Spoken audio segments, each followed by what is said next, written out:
What's up, guys? Welcome to Broke and Stressed, a PT student podcast where we talk about our lives as broke and stressed physical therapy students. Throughout grad school, you'll come to find that the struggles that you're having happen all the time to thousands of students across the country. You are not alone. In this podcast, we'll share our personal stories and walk you through how we overcame some of our own struggles. I'm your host, Ruben. Let's have some fun, have some good conversation, and let's get into the episode. Hey guys, welcome back to Broken Stress. Today we have my classmate Kelly on the podcast. Say hello, Kelly. Hi.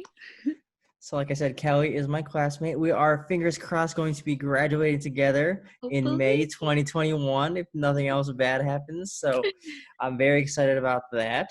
But Kelly, why don't you go ahead and introduce yourself? Talk about where you went to undergrad and what you're doing now for clinicals, stuff like that. Yeah.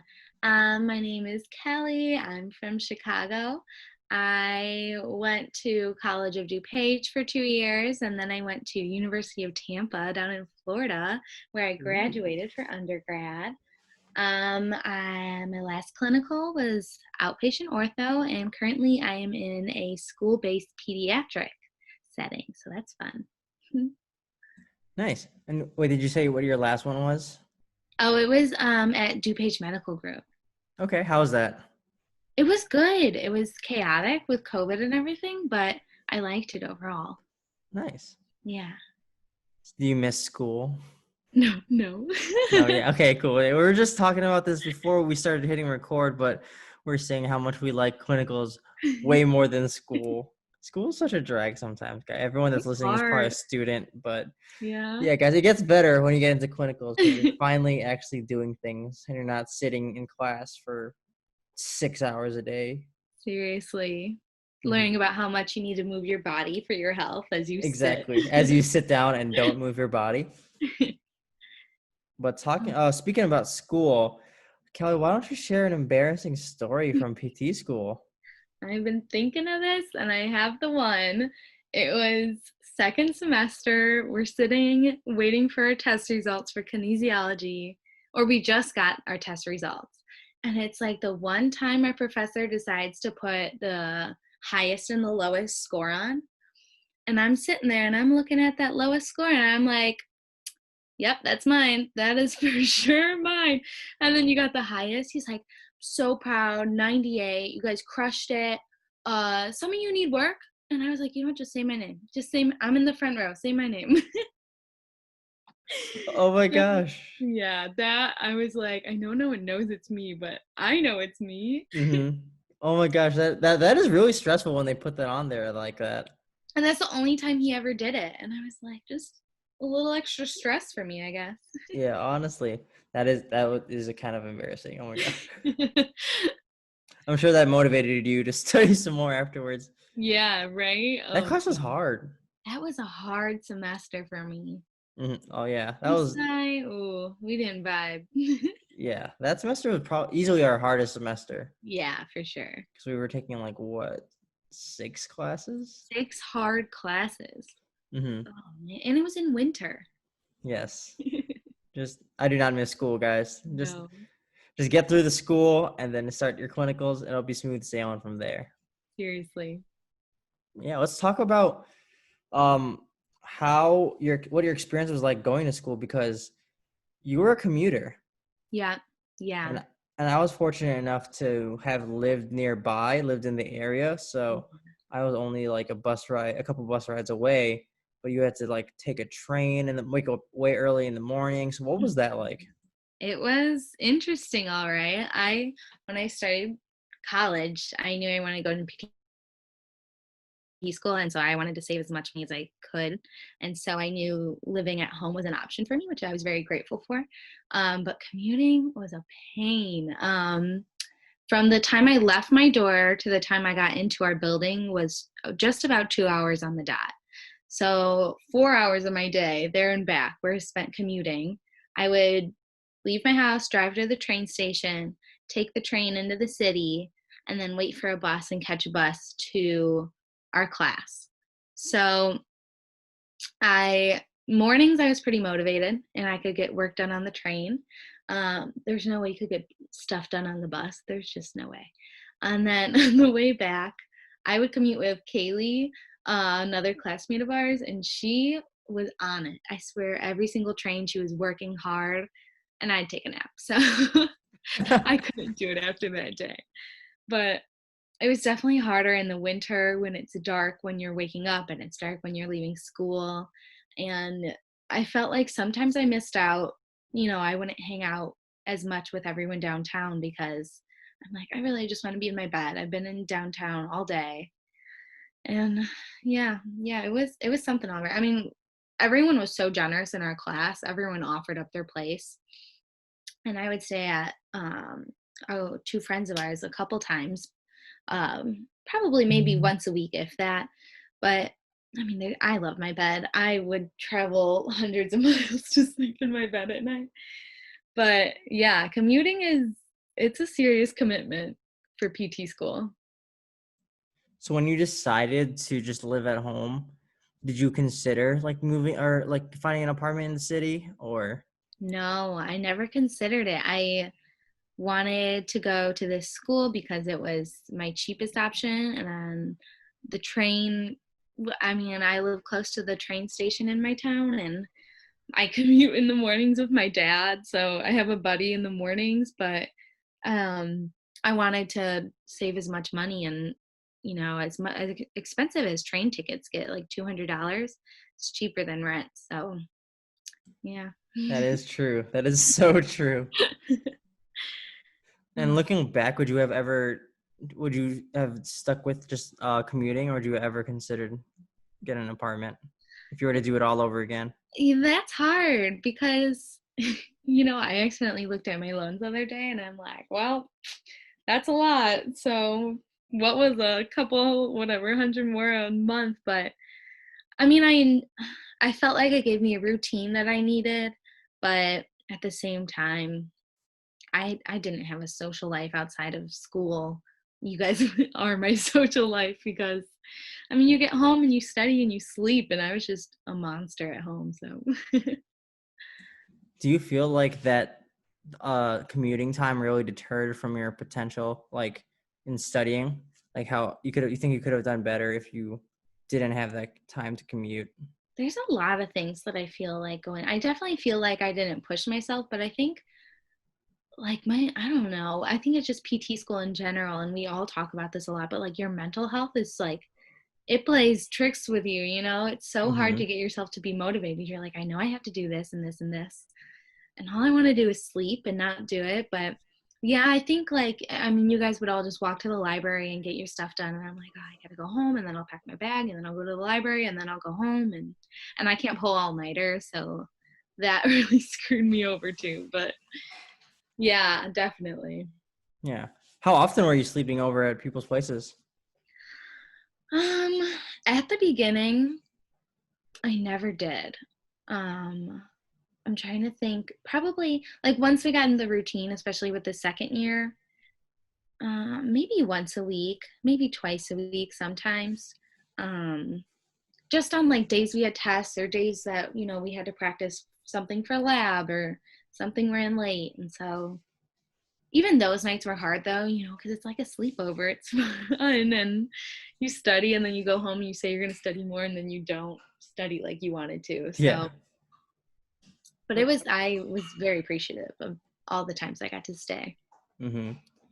And that just makes me think about all the times, like especially with anatomy lab, going into the actual lab and working with the cadavers, and then like even like manual lab practice, like doing all that stuff. Like, did you do that on the weekends with the people at home, or did you just get in as much time as you could while you were here? I focus when we were doing anatomy lab, like in the cadavers, I would like focus as hard as I could during those 3 hours to really like nitpick what we were doing, go to other tables, see what they were doing, because I just didn't want to come in on the weekends, honestly.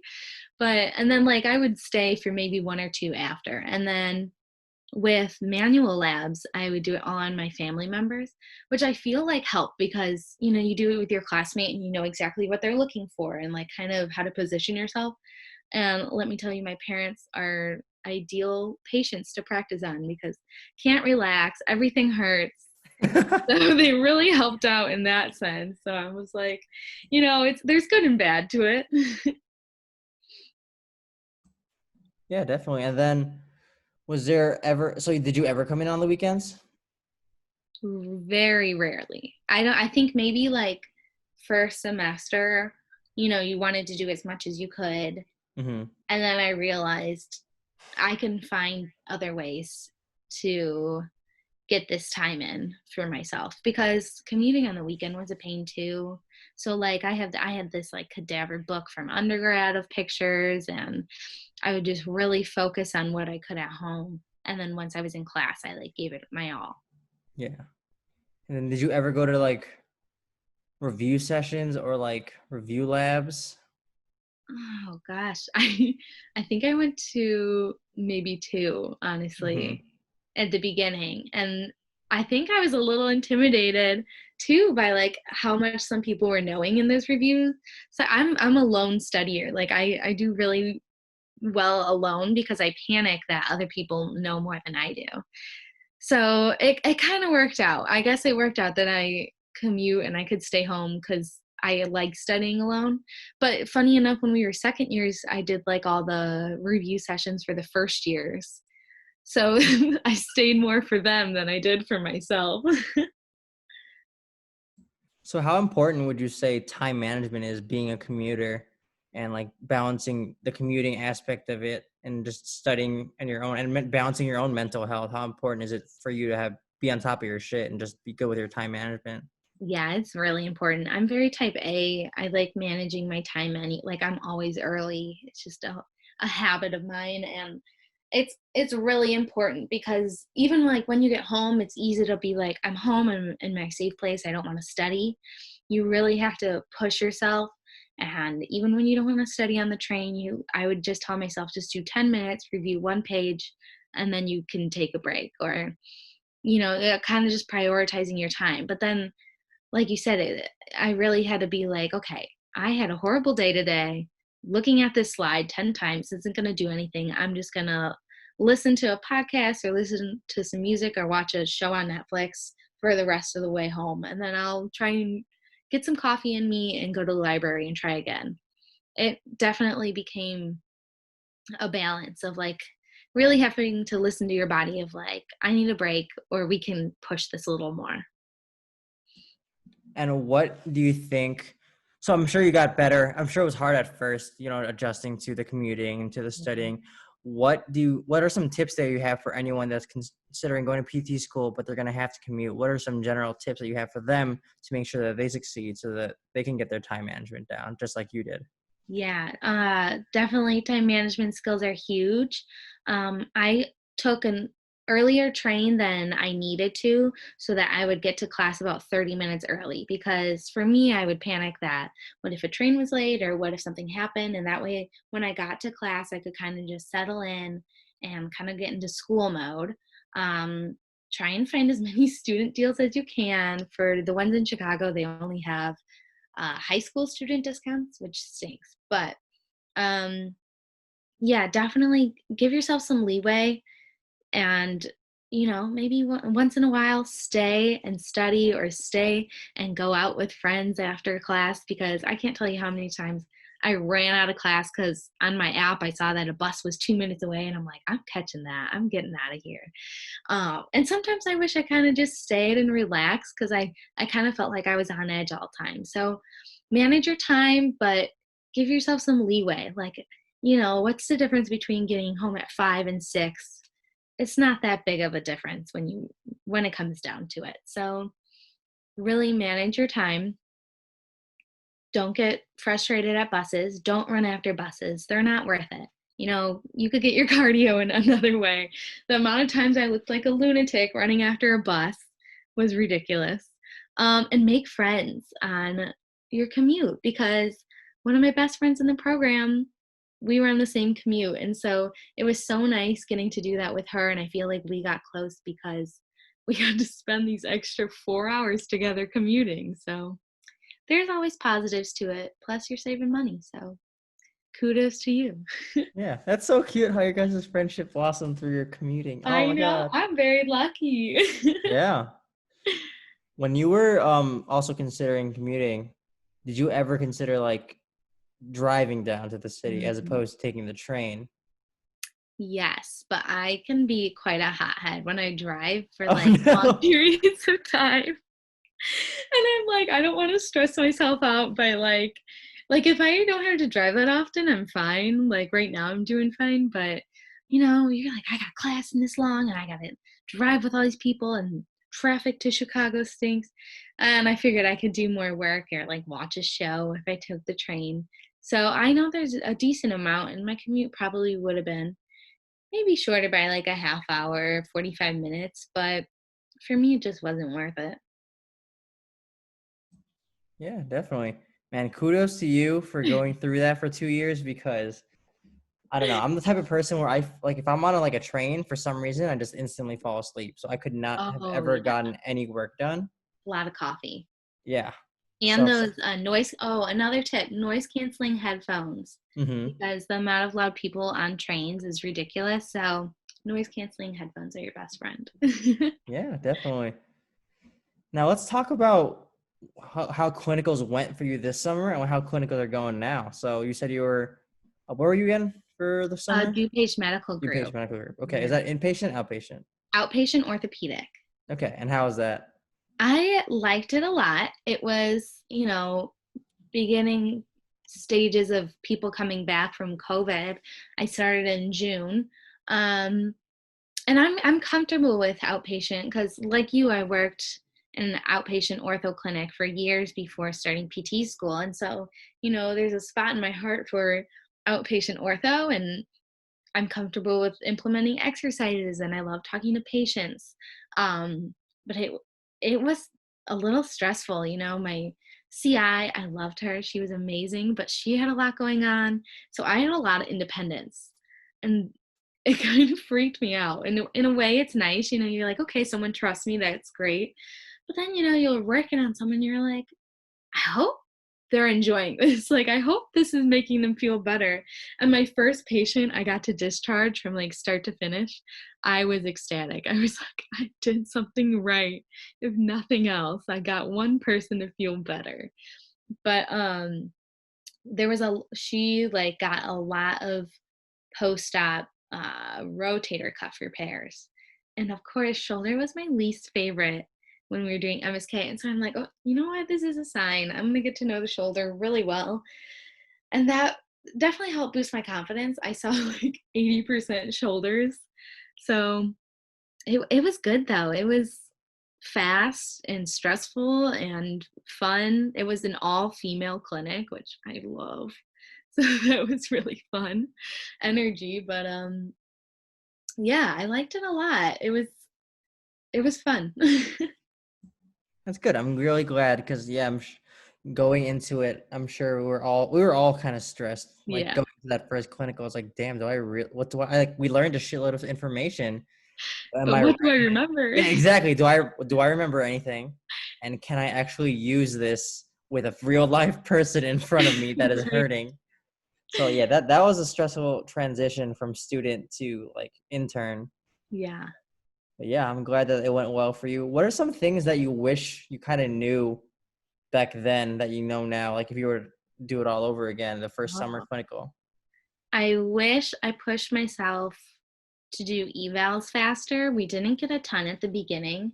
And my CI, it was a hard situation where she would jump in automatically when I was doing an eval. Not that I was doing it wrong, just because she was doing it for so long. So I either didn't get to do an eval by myself completely, or I was completely on my own. So that was really frustrating for me, being like, I am I not doing well enough? And then being independent, I'm like, this is hard being on your own doing it. So I wish I pushed myself to speak up more in a lot of aspects. I think being a student is a very hard place to be in clinicals because you have to like walk this fine line of being like, respecting your instructor, but like trying to push for what you want. And she was amazing and sweet. And I probably just should have spoken up more. That definitely is one big thing that I wish I did. Um, I wish I knew, you know what, people are going to have pain and you're going to cause some pain. It's hard when you're like, how's that? And they're like, it hurts. And you're like, okay, how about this? It hurts. And you're like, just bear with me, please.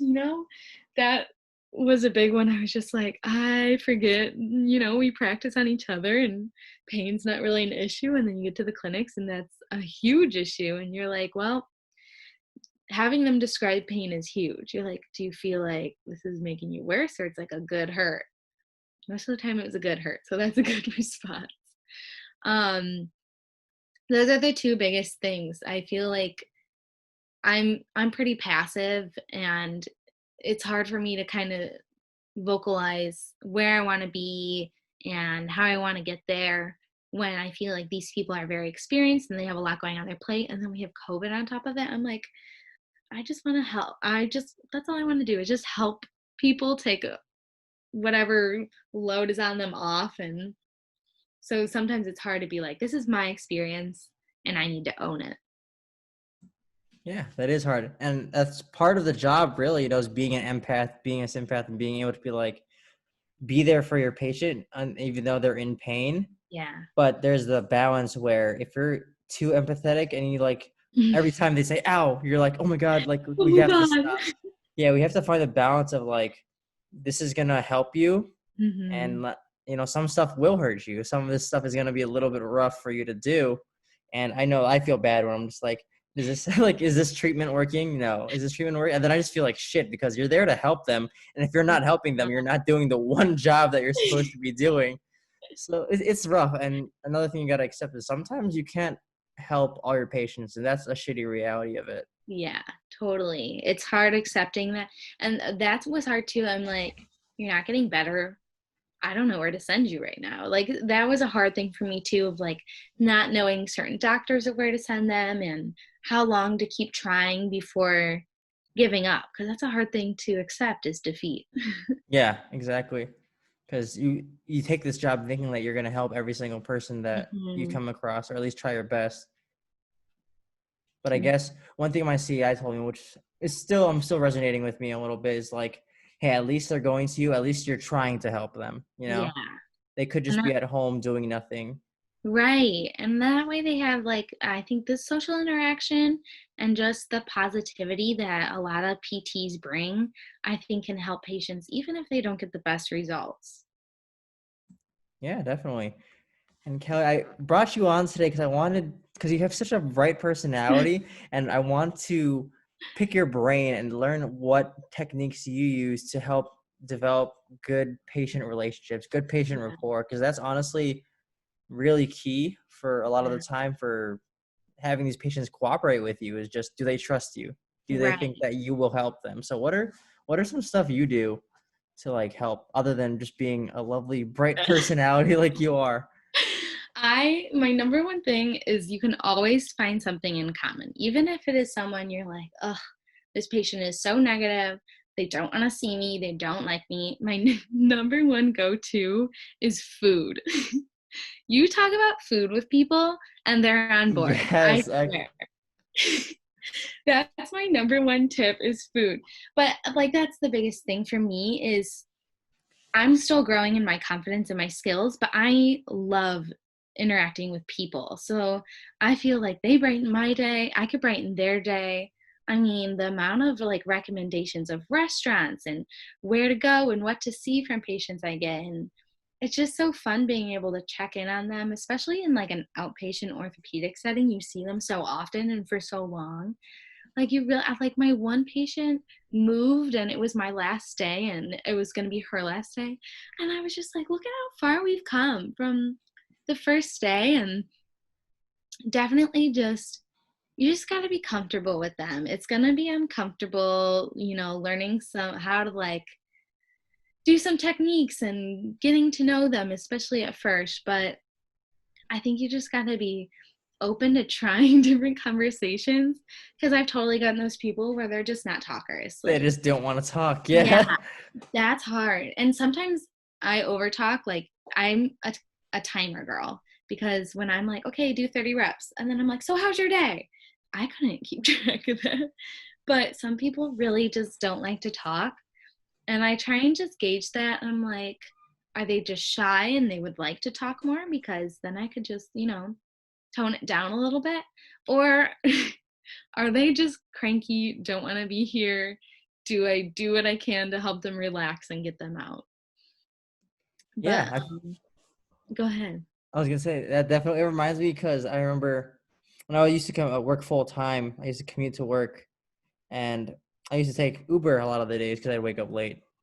And there's just some days because I'm not a morning person, so there's Yeah. just some days where your Uber driver is just talking to you, and you're down to talk because you're nice, you're in a good mood. But when it's the morning for me, just Oh, yeah. don't talk to me. Like I'm still buffering. Like I don't want to. So I guess that could also apply when patients are in pain, Right. or maybe they're just not a morning person. They have a morning appointment. Like Yeah, it's hard. especially in pain. I think even with evals, I think sometimes I'm too bubbly for people in pain, which I totally get. I'm typically trying to be overly happy. And with evals, I think people really try and read you, number one, as a student, and then two, as this bubbly person being like, yeah, that must really stink that you're in pain. And they're like, yeah, well, no, duh. Um, so I think really trying to empathize with them. I very lucky, haven't had any major surgeries where I could be like, I get your pain, I've been through it. But I try and be like, I totally understand where you're coming from. I've seen these patients who are like that. And then I try and distract them because I feel like if they focus on their pain too much, that's all that's going to be on their mind. So then go to food. How was your weekend? If there's a holiday nearby, ask them about that. Like, I just love distracting people and getting them to do what I need them to do without them knowing. Yeah. I think for me, sometimes, I mean, I consider myself an introvert. Yeah. So sometimes when I get those like awkward pauses, I just feel so stressed out and so anxious, and I need to think of a topic. So sometimes that's hard for me.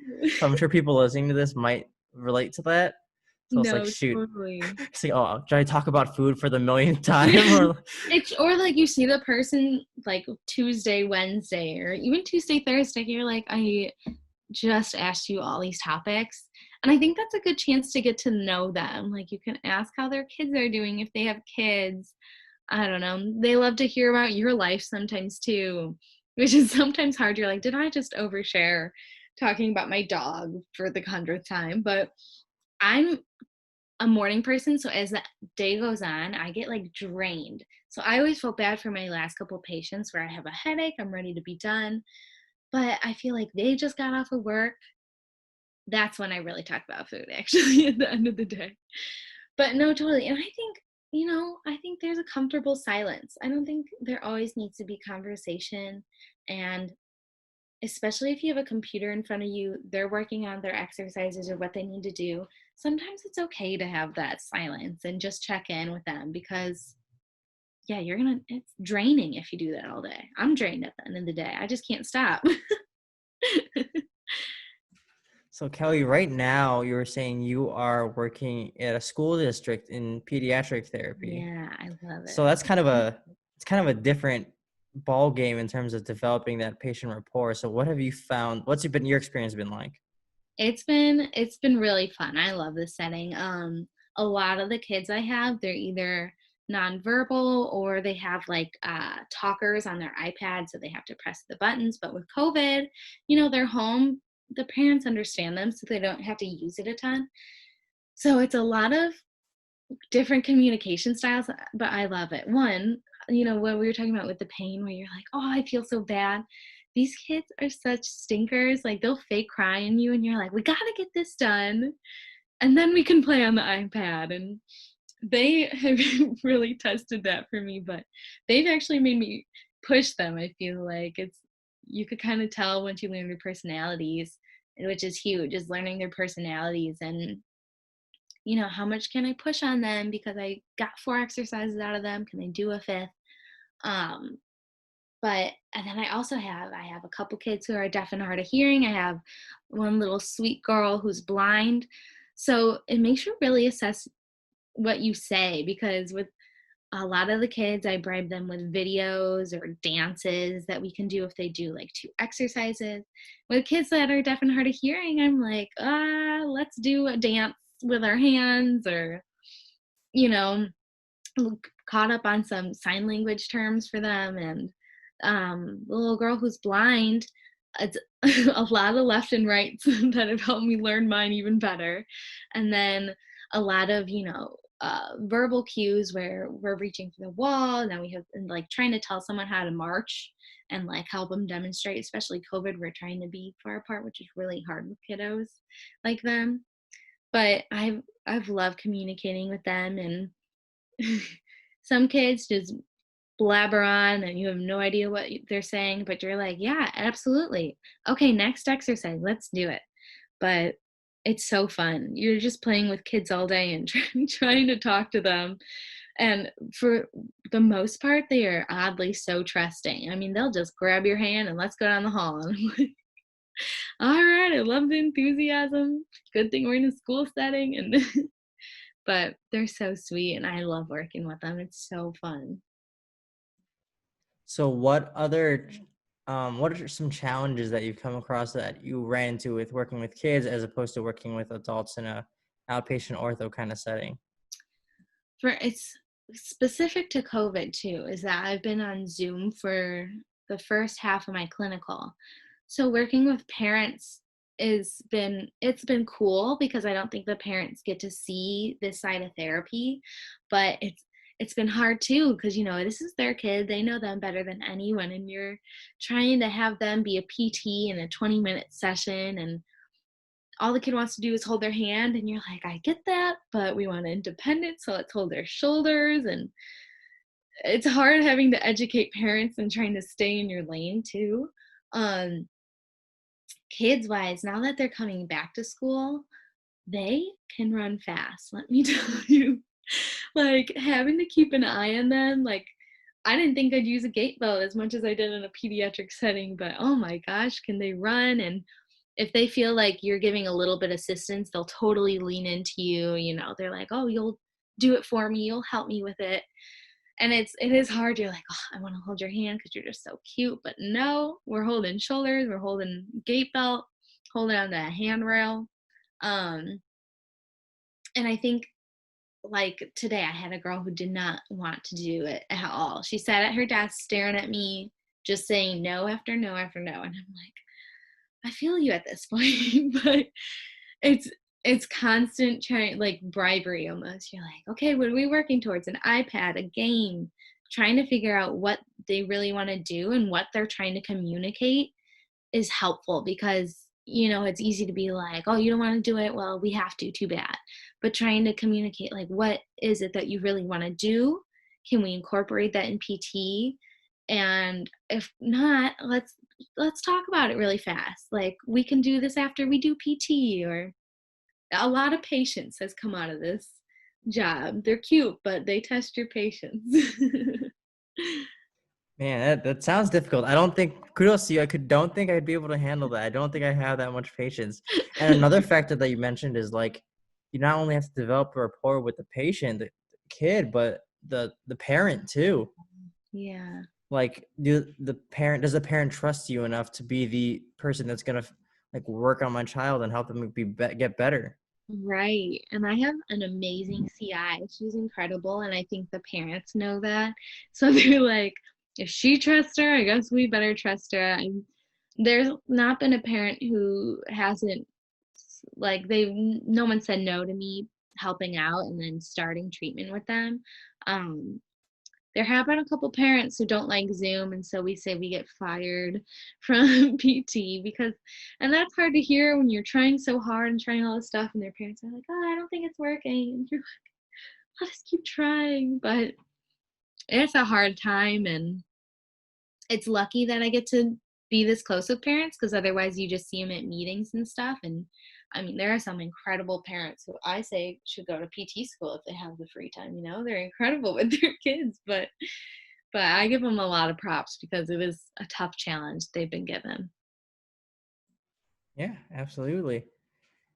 Oh, Kelly, I think that's all I have for today's episode. Do you have any like last remarks for anyone that's listening that, is struggling with develop that patient rapport? What are some other final tips that you have for them?